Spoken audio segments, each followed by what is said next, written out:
ఏ సహవాసము? దుష్ట సాంగత్యము మంచి నడవడిని పాడు చేస్తుంది. పాపపు సహవాసము పాపిగా నిన్ను మార్చేస్తుంది. అపవిత్రమైన ఆలోచన ఇచ్చే సహవాసము నిన్ను అపవిత్రమైన ఆలోచనలోకి నడిపిస్తుంది.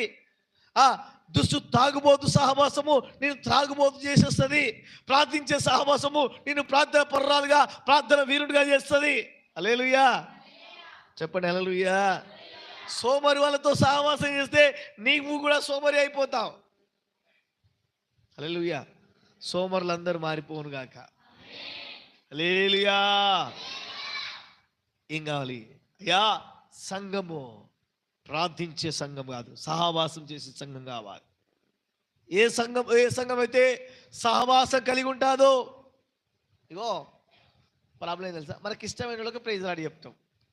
చర్చిలో కూడా మీరు నన్ను ఎవ్వరు చూస్తారని అనుకోవద్దు.